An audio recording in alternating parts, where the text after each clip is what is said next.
Nous sommes nombreux à se surprendre un beau matin, à avoir un ventre beaucoup plus rond qu'on ne le pensait. Vos pantalons sont devenus difficiles à fermer? Vous avez un corps mince mais vous avez du ventre? Si vous êtes stressé par ce ventre qui ne veut désespérément pas disparaître, regardez cette vidéo jusqu'à la fin. Si cela est d'autant plus difficile de consacrer du temps à faire du sport, et que vous cherchez un sport que vous pouvez confortablement pratiquer à la maison, soyez d'autant plus attentif à ceci. Nous allons voir dans cette vidéo comment perdre du ventre à la maison rapidement et efficacement. Quel sport dois-je faire pour perdre du ventre? Je suis de corpulence mince mais j'ai étonnamment beaucoup de ventre. Cela veut dire que vous avez beaucoup de graisse viscérale.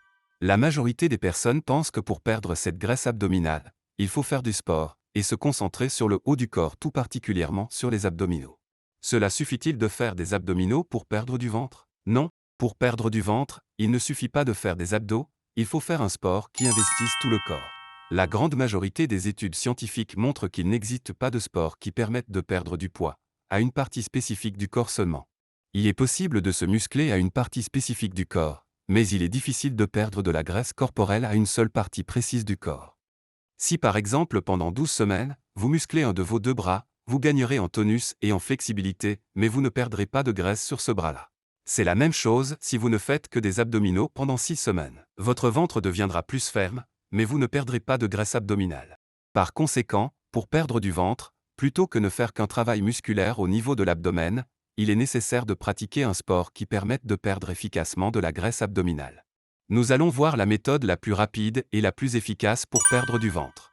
Pour brûler la graisse viscérale, dois-je donc faire un sport intensif? N'y a-t-il que le sport à haute intensité qui puisse me donner des résultats efficaces? Et non, pour perdre du ventre, le sport d'intensité moyenne est plus efficace que le sport à haute intensité. Si vous pensez que courir des marathons ou s'exercer durement dans une salle de sport est la seule solution pour perdre du poids. Si vous ne concevez le sport que comme quelque chose de pesant et difficile, vous pouvez dès maintenant oublier tout ça.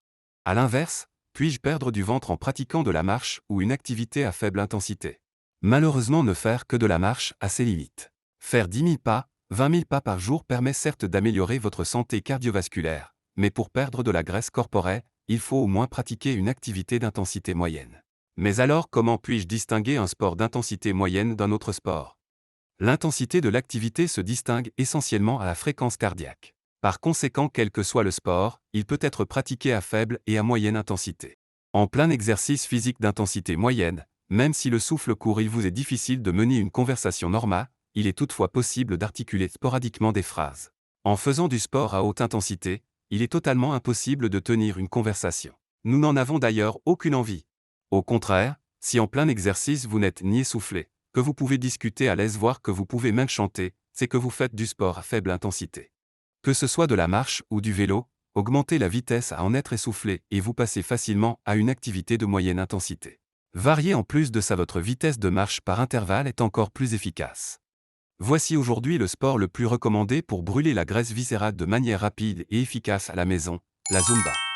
La Zumba, combinaison entre la salsa et l'aérobic, est un sport qui demande à se mouvoir en rythme sur de la musique et est un exercice très efficace car il permet de faire fondre rapidement la graisse abdominale. Encore plus que le power yoga ou le kickboxing, la Zumba est connue pour être très consommatrice de calories. En effet, elle permet de perdre en 10 minutes entre 100 et 150 calories, faisant d'elle un des plus grands brûleurs de calories. Et plus que tout, bouger son corps avec enthousiasme sur de la musique entraînante permet d'évacuer le stress. La Zumba est essentiellement perçue comme un sport féminin et pourtant c'est un sport que quiconque, indifféremment du sexe et de l'âge, peut s'approprier. Mais comment je fais de la Zumba en appartement? Il suffit de prendre un tapis de yoga et une paire de baskets et vous n'avez plus à vous inquiéter de déranger les voisins par le bruit.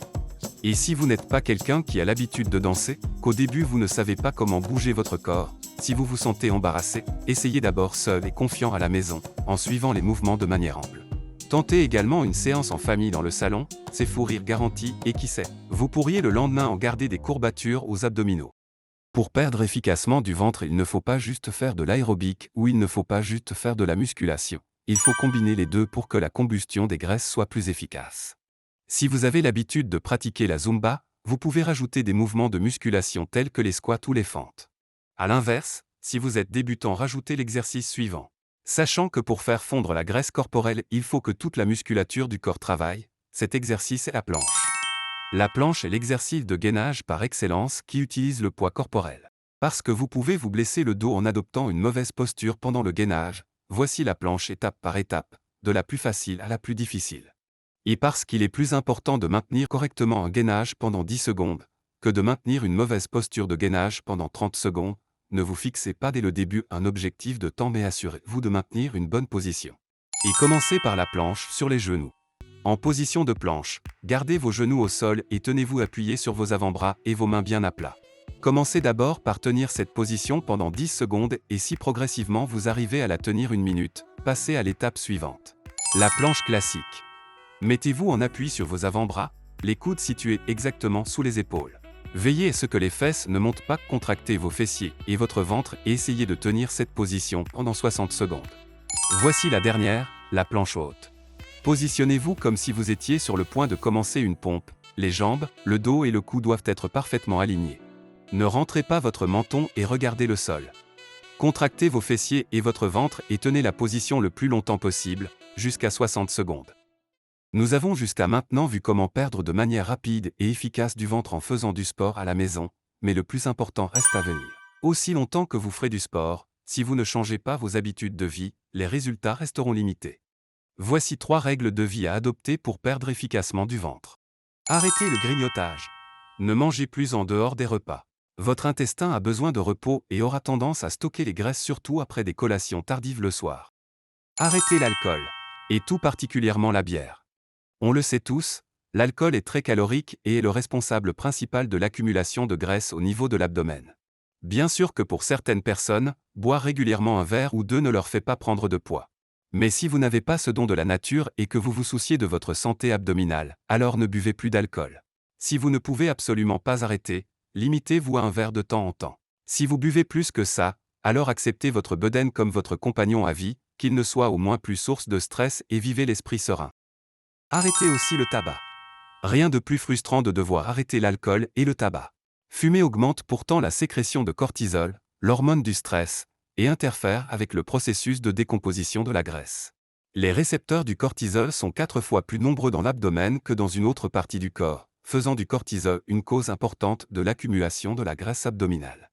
Pourtant, on fume bien pour se détresser? La cigarette entraîne une sécrétion 2 fois plus importante de l'hormone du stress. C'est donc bien triste que n'apporter finalement qu'encore plus de graisse au ventre. Profitez de l'occasion de perdre du ventre pour arrêter de fumer. Vous connaissez maintenant quel sport faire et quelles règles de vie adopter pour perdre ce tenace gras du ventre. Les cartes sont entre vos mains. Mais vouloir tout changer en une fois et ne se focaliser que sur les objectifs peut devenir source de stress. Et rien que de penser au sport vous démotivera. C'est pourquoi, ne vous fixez surtout pas objectif d'en faire tous les jours ou 1 heure par jour. Faites plutôt du sport 2-3 fois par semaine, entre 20 et 30 minutes. Mettez-vous des objectifs réalisables et jour après jour, même les yeux fermés, votre gras du ventre disparaîtra. Des habitudes saines pour une vie saine. Essayons ensemble, je vais moi aussi essayer. Alors pour garder une bonne santé, courage. Si cette vidéo vous a été utile, n'hésitez pas à aimer la vidéo et à vous abonner pour retrouver d'autres conseils de Dr Vitamine pour prendre soin de votre santé. Merci.